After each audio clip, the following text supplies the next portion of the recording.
extraknofbeefhppodcraft.com. A damp, gloomy evening in April it was, just after the close of the Great War, when Marcia found herself alone, with strange thoughts and wishes, unheard-of yearnings which floated out of the spacious 20th century drawing room, up the misty deeps of the air, and eastward to far olive groves in Arcady, which she had only seen in her dreams. In her dreams. Oh, yeah.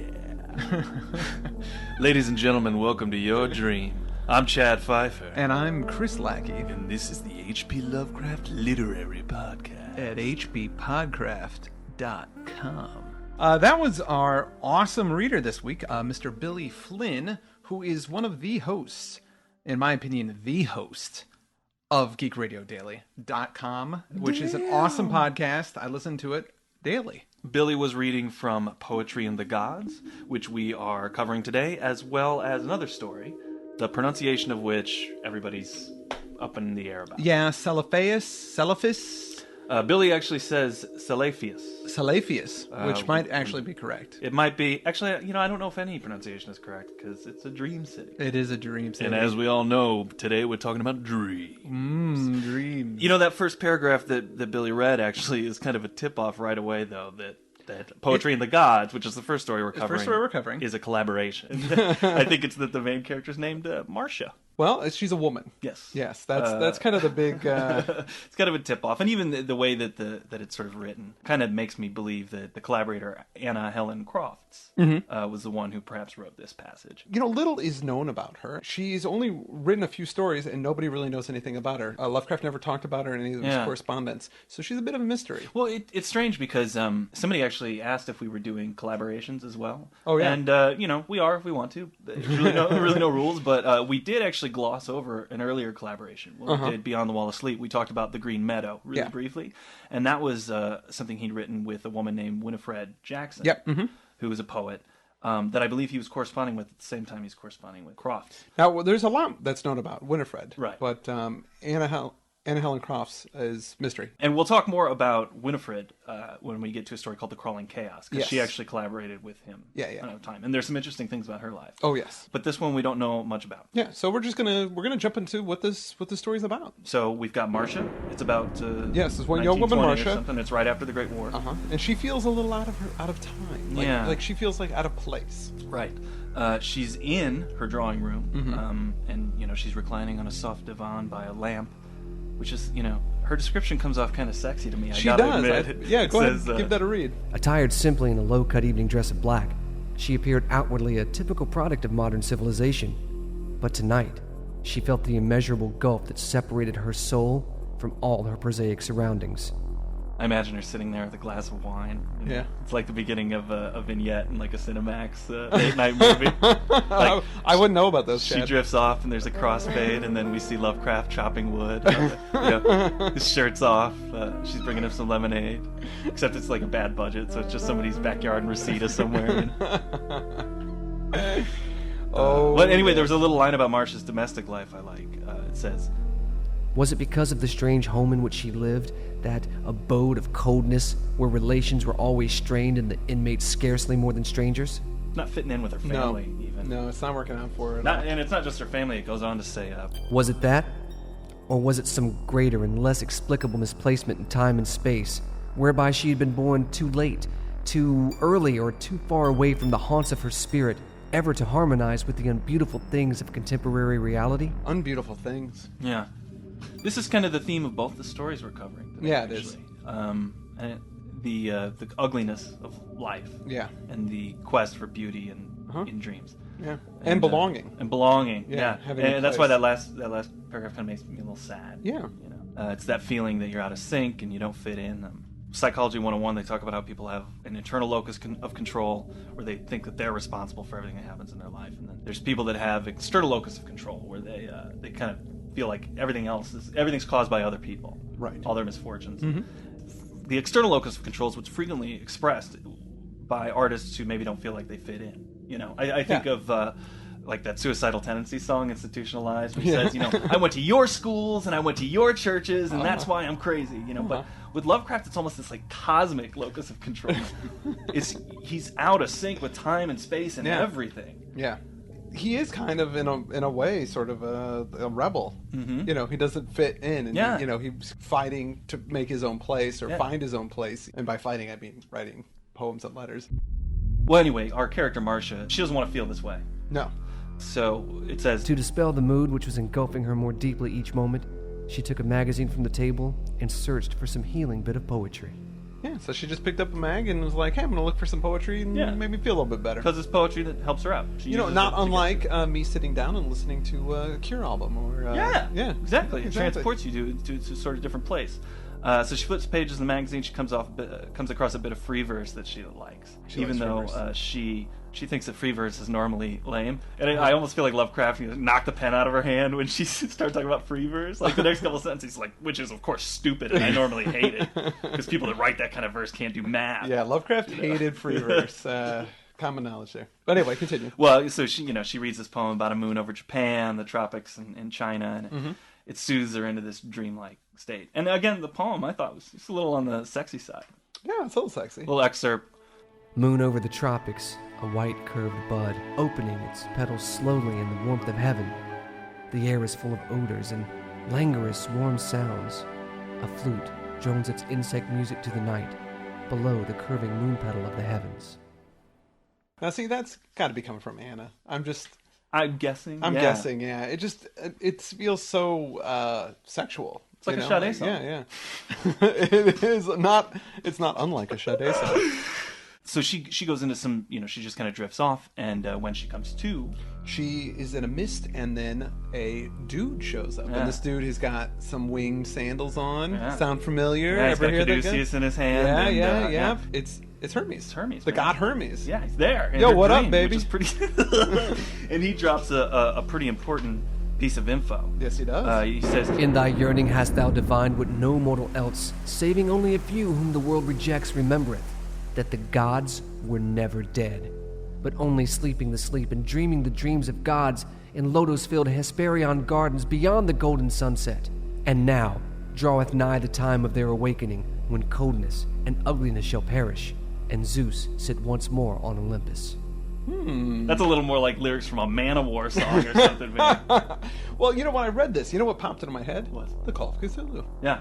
Absolutely. The gods aren't dead; they're sleeping. That's like the first time dreaming in stories that we've heard that. This is the first time that this has happened, and I think that this is a little bit of a kernel, if you will, of Call of Cthulhu. It's a little bit more of a benevolent treatment of old gods awakening. It is, but it is the first time we've seen this concept. Exactly, and Lovecraft, I think, at this point in his career, is still a little bit more optimistic. But the other cool thing in here is the gods send dreams to people to show that they're not dead. And he says, for poets are the dreams of the gods, and in each age someone hath sung unknowing the message and the promise from the Lotus Gardens beyond the sunset. It's a little Call of Cthulhu too. Henry Wilcox receiving dreams from the and being an artist, and that artists are sensitive to these messages from the gods. Yeah. Normally these types of stories of Lovecraft's I detest, but I'm digging it. I'm digging it so far. Well, Hermes, he gets Marcia up in his arms. He scoops her up. And they drift off through the skies. They look at a bunch of stuff, and then they run into Zeus and Dionysus, and eventually they end up in front of a collection of artists from throughout time. Mm-hmm. These are some of the. There's Homer. Yep. There's Dante. Yep. Shakespeare. The more than mortal Shakespeare. Mortal Shakespeare. Super Shakespeare. Milton, Goethe, and Keats. Keats. Yep. Pretty good group. Yeah. These were all the avatars of the the gods, for their time, their period, cool. The ones that. Although I was thinking with them all together, like even with that group of people, even that committee could ruin a screenplay. Even those guys. So Hermes puts her in front of these folks, and Zeus says these are the messengers. Zeus is like kind of holding court, so to speak. And Zeus says, there's this new time of awakening and change that's coming when this like poet Jesus is going to show up. Mm-hmm. Yeah, this guy, this poet Jesus is going to show up. Yeah. And when I was reading this, I go, oh, it's going to be her. She's the new. Yeah, right. No, of course not. No, of course it's not her. She's a skirt. She's a woman. She can't do that. No. But she's going to meet. Yes. This guy. Says, Amidst this chaos, prepared to herald his coming, yet to conceal his arrival, even now toileth our latest born messenger, in whose dreams are all the images which other messengers have dreamed before him. He's going to be like the Serpentor of poets. You remember Serpentor from G.I. Joe? Dr. Mindbender will take the DNA of Homer, Dante, Shakespeare, Milton, Keats, boom. Create the super poet! Super. This I command. So, anyway. Yeah, he's going to show up. He's going to be the guy to announce the return of the gods. Yeah, well, I mean, he's going to be the new artist. Yeah, the new guy. I was actually, wouldn't it be funny if you were reading this? Because this is the first time I've read this before. Yeah, I never read it before either. If I was reading it and it just said, and his name will be Hasselhoff. Or something. What? This is coming true now. It's happened. Well, it's time to go. Mm-hmm. Basically, all of the poets, they get up and they have a couple of things to say to her. The most, Keats was the last one, and he says to her, "Beauty is truth, truth beauty.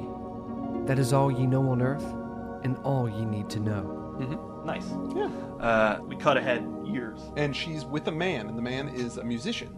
Yeah. And he's doing a little song here, and as you know, I'll go ahead and read this. Yeah. Okay. The singer ceases, and with eagerness asks a verdict. Yet, what can Marcia say but that the strain is fit for the gods? And as she speaks, there comes again a vision of Parnassus and the far-off sound of a mighty voice saying, "By his word shall thy steps be guided to happiness, and in his dreams of beauty shall thy spirit find all that it craveth." Yeah. And that is the end. That's the end of that story. Boom. It's a really neat sort of, optimistic kind of.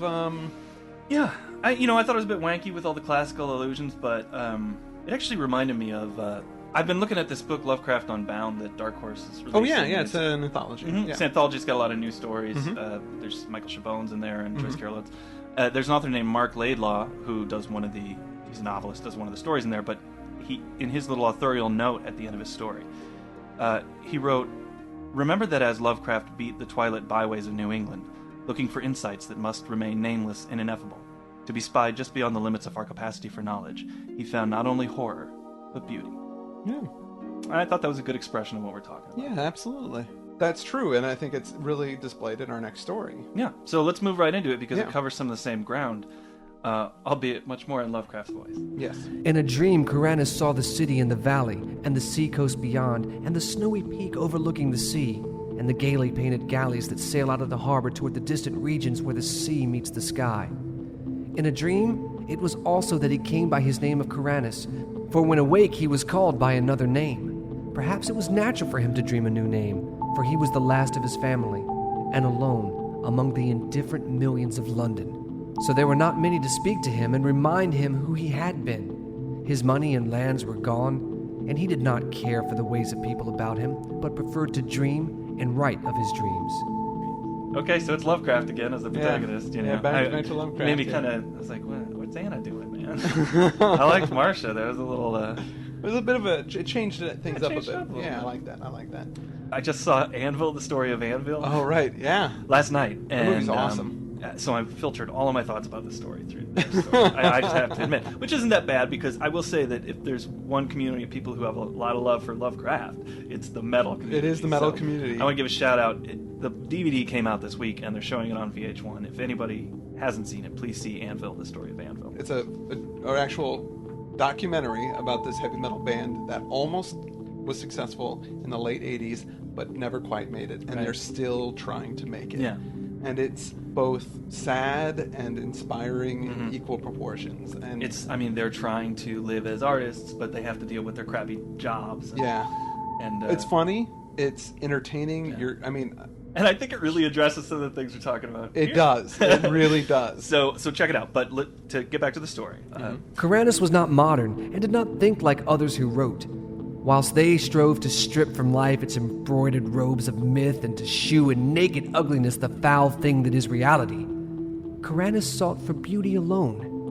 When truth and experience failed to reveal it, he sought it in fancy and illusion, and found it on his very doorstep, amid the nebulous memories of childhood tales and dreams. There's a little tip in there to the moderns that we discussed last week. The other writers are digging into the secret horrors of personality and the little things in life. And I do love how he touches on childhood. Oh, yeah. And he goes into it a little bit more. There are not many persons who know what wonders are open to them in the stories and visions of their youth. For when as children we listen and dream, we think but half-formed thoughts. And when as men we try to remember, we are dulled and prosaic with the poison of life. The poison of life. Yeah, it's true. It's there's a certain amount. My friends have children, and I see them play, and there's a certain level of just willingness to do anything. Like when they imagine their imaginations, like they're not processing it. They're just like, I'm going to pretend to be a horse, and then they go for it. You know what I mean? And as you get older, you kind of go, well, that's not really acceptable. There is a bit of poison in life that absolutely that makes you less open to those types of things. Yeah, when you read these stories about Lovecraft loving the Arabian Nights, he was a kid, and he had a little character he made up for himself, and he used to run around and play. And when Kenneth Haidt pointed out to us that he made little altars to Pan, and this kind of, he had a very vivid imaginary life when he was a child. Yeah, and almost spent the rest of his life trying to recapture that. By writing these stories and creating these fantasy worlds. Yeah. It's painful to be nostalgic sometimes when you think about the fun that you had when you were a kid, and there's a certain purity to your imaginings then, as you were saying. Yeah, exactly. I think is expressed really well in this story. Yeah, absolutely. But so anyway, Kuranes, he used to go to this place in his dreams. When he was youthful, he would be able to go to this place, this magical land, kind of a dream land, if you will. He used to go there when he was a kid and kind of play. Yeah. And was it imagination, or was it real? Was it a dream? Was it not? Well, it's been lost to him for a while. Exactly. So he has a dream, but now first he dreams of his old childhood home. Yes. And now, as he is now, and that smacks of Lovecraft as well, because we know that he loved his childhood home so much. that they lost because of... Yeah. But I grew up in the same house. I lived in the same house for 17 years. Yeah. My parents still live in the house I grew up in. You just get so attached to that place where you lived. Yeah. That childhood. Oh yeah, or that very special time of my life that is, precious in a way. So in his dream, he goes through his town, and he actually goes all the way to the edge of this familiar memory, and the world kind of falls off. And Faith had urged him on, over the precipice and into the gulf where he had floated down, past dark, shapeless, undreamed dreams, faintly glowing spheres that may have been partly dreamed dreams, and laughed winged things that seemed to mock the dreamers of all the worlds. Whoa, that's a little creepy. Yeah. So he goes down, and then the darkness breaks, and he sees it, that old city. Kuranes had awakened the very moment he beheld the city. Yet he knew from his brief glance that it was none other than Celephais, in the valley of Uth-Nargai, beyond the Tonarian hills, where his spirit had dwelt all the eternity of an hour one summer afternoon very long ago. Yeah, that's it. This is the city. But he wakes up right away. Yeah, he doesn't get to indulge or... Yet. Because luckily 3 nights later he's back. He has the dream again, goes off the precipice again, and he comes to the city. When he entered the city, past the bronze gates and over the onyx pavements, the merchants and camel drivers greeted him as if he had never been away. And it was the same at the turquoise temple of Nath-Horath, where the orchid-wreathed priest told him there is no time in Uth-Nargai, but only perpetual youth. Yeah, so it's kind of almost a heaven. And it seems like it's sort of a medieval, Middle Eastern heaven. I mean, there's camels, so, that seems... But there's knights, too. Yeah, there are knights, too, so there's sort of this amalgam of different things, maybe different things from somebody's youth, like stories of knights, stories of Alibaba, and I love the detail, it's just like when I'm so happy when I get to see an old friend I haven't seen in a long time, and you catch up with them, and then it's like no time has passed at all. Yep. It doesn't, this poor lonely man, this dream city is to him what that experience is. Yeah. He gets back there, it's like nothing's changed, everybody's the same. So he starts strolling around, and at one point he hooks up with the captain. Mm-hmm. I was wondering, is that the captain from the White Ship? It could very well could be. Yeah. They don't go into any description of him, but the thought did cross my mind too that might be him.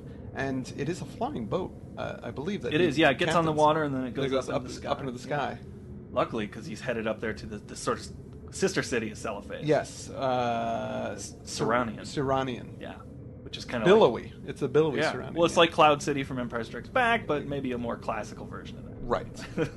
A little less Lando, a little bit more Olivier. But then he wakes up when he gets there, back in London. Yep. Nah, boo. His life sucks, so he keeps dreaming, and he goes to lots of other dream locations. But it's not working out. So Kuranes sought fruitlessly for the marvelous city of Celephais and its galleys that sailed to Serenian in the sky. Meanwhile, seeing many wonders and once barely escaping from the high priest not to be described, who wears a yellow silken mask over its face and dwells all alone in a prehistoric stone monastery on the cold desert plateau of Lang. There it is, the Plateau of Lang. The Plateau of Lang. And this is the that first time? It's the first time it's mentioned. It's also talked about in The Hound. And in The Hound, it's mentioned that it's in China somewhere or in Asia. No, maybe not China, but in Asia. It might be Tibet. Well, it's like a prehistoric city, but it's also a dream city. Oh, yeah. And in our podcast on the Statement of Randolph Carter, we mentioned it as being part of Andrew Lehman's Lovecraft theme park. There'll actually be a part called the Plateau of Lang, whenever that gets built. But I was also curious about the priest not to be described. Oh, yeah, with his yellow mask? Yeah, it sounded like the King in Yellow to me from Maybe the Robert he Chambers. Who should not be named? Oh, sure. No! What why did you say that? Why did you say that? Sorry about that, folks. Kuranes keeps trying to get to this place. Oh, yeah, so that was just a sidetrack. Yeah, that was a sidetrack. It's him trying to find Celephais. That's when things get a little psychedelic. Yeah. In time, he grew so impatient of the bleak intervals of day that he began buying drugs in order to increase his periods of sleep. Hashish helped a great deal, and once sent him to a part of space where form does not exist, but where glowing gases study the secrets of existence, and a violet-colored gas told him that his part of space was outside what he had called infinity. The gas had not heard of planets and organisms before, but identified Kuranes merely as one from the infinity where matter, energy, and gravitation exist. Whoa! Yeah, this is the part where a little music from the band H.P. Lovecraft is appropriate. Well, that's, what made me think of the color is, color out of space, like kind of... They were like some protoplasmic... Some interdimensional thing that is outside of time and space, and it's just like, what? Oh, you're from that place where matter and energy and gravity exist? Oh, yeah. Oh, yeah. I don't do that. I don't do that. I don't do that. It's not my thing. When I did see the word hashish there, I was like, wait a minute, what's in store for us now? Well, you had some brownies. It was pretty groovy. Sounds fun, but... But eventually he had no more money left and could buy no drugs. Aw, that's the saddest sentence. No more drugs. Then one summer day he was turned out of his garret and wandered aimlessly through the streets, drifting over a bridge to a place where the houses grew thinner and thinner. And it was there that fulfillment came, and he met the cortege of knights come from Celephais to bear him thither forever. So he loses everything, man. He goes under the bridge. He's drug-addled. And when these knights show up to take him to Celephais. Yeah, they're like, hey, we've been expecting you. Yeah. You're the man. You're the king. Yeah. You're the god king. You created the city. You made this city, and you are the most important person. You're our god/king. Yeah. And we want to treat you as such. Yeah. So they give him a horse, and they all start going, and as they ride, they travel back through time. And things get older and older, and they get to his childhood village, and then they ride over the abyss on their horses, which is a really cool image. I can just imagine all of those horses flying off the edge of the world down into space and over to Celephais. Or Celephais, whatever we're going to call it. Yes. And it's great. Yeah, he freaking loves it. It's wonderful. So he spends, he's there in Celephais, and it's great. And when he wants to, he jumps on the boat and goes over to see the other place. Yep. He's going back and forth. He's kind of bi-coastal. Yeah, he's having a grand time. Everything is awesome for him. Yeah, and in fact... He reigns there still, and will reign happily forever. Though, below the cliffs at Innsmouth, the channel tides played mockingly with the body of a tramp who had stumbled through the half-deserted village at dawn, played mockingly and cast it upon the rocks by ivy-covered Trevor Towers, where a notably fat and especially offensive millionaire brewer enjoys the purchased atmosphere of extinct nobility. So there he is, and then we find out what happens to his mortal self. He died. He stumbled off the cliff and smashed upon the rocks. And found that curious. Below the cliffs at Innsmouth. Yes. This is, of course, not. This is a London Innsmouth, which is not It's not new Innsmouth. It's not our... Yeah, our Innsmouth. Yeah, which comes later. Which has its own cliffs and its own dangers. Yeah. This is another one. But this, of course, I think Joe Shi says that this is the first time he uses Innsmouth. And borrows lots it of again, firsts like in that. this one. It's pretty cool. It's a really cool... and that's the end. That's the end of the story. That's the end of the story, yes. I mentioned the Cinemax films earlier, and I just decided today that if I ever make a dirty movie, appear in one, a softcore or otherwise, my pseudonym will be Trevor Towers. It's gonna be it. Oh, Trevor Towers. I liked this story, and I liked both of these stories a lot. I gotta say, man, because these are the Dunsanian. They're stories. Dunsane. They're Dunsane. But this is the first time that I've actually had a strong emotional reaction to these things. Actually, Lovecraft's work that wasn't wonder or horror or just like, that's a cool idea, that's neat. Well, what this is he had some dreams himself about flying over. Yeah, this story was based on some notes that he took. Celephais was. It was he recorded in a thing called he called it his commonplace book, which his diary. His diary. A lot of people, a commonplace book, which was more common years ago when people learned important things, they would write them down in this book. So it wasn't necessarily a diary. It was like a bit of wisdom, and that was his commonplace book. But he would write his dreams in his commonplace book, and it was called "Dream of Flying Over City" was the name of it. This little thing about the Celephais. And this was written in November of 1920, so we're kind of rounding out this year. We're getting close to the end of 1920. And it wasn't published until May of 1922 in The Rainbow. What about Poetry in the Gods? Poetry of the Gods was written in the summer of 1920 and first published in the United Amateur in September. So, in the fall. Yeah. Of 1920, same year. So, that one got a quicker turnaround. Maybe because Anna Helen Crofts had some pull or something like that. Who knows? She's a mystery woman. She's a mystery woman. We don't know anything about her. I like to think that she liked to fly biplanes. Well, actually, since I don't know anything about her, I kind of just filled in that little story they collaborated on was maybe some kind of romantic play there. Oh, but between the two of them? Sure. I mean, she goes off and has these dreams about this poet who's going to show up, and then here they are together in the living room, and maybe it's Lovecraft. Hello. But Lovecraft doesn't really sing. He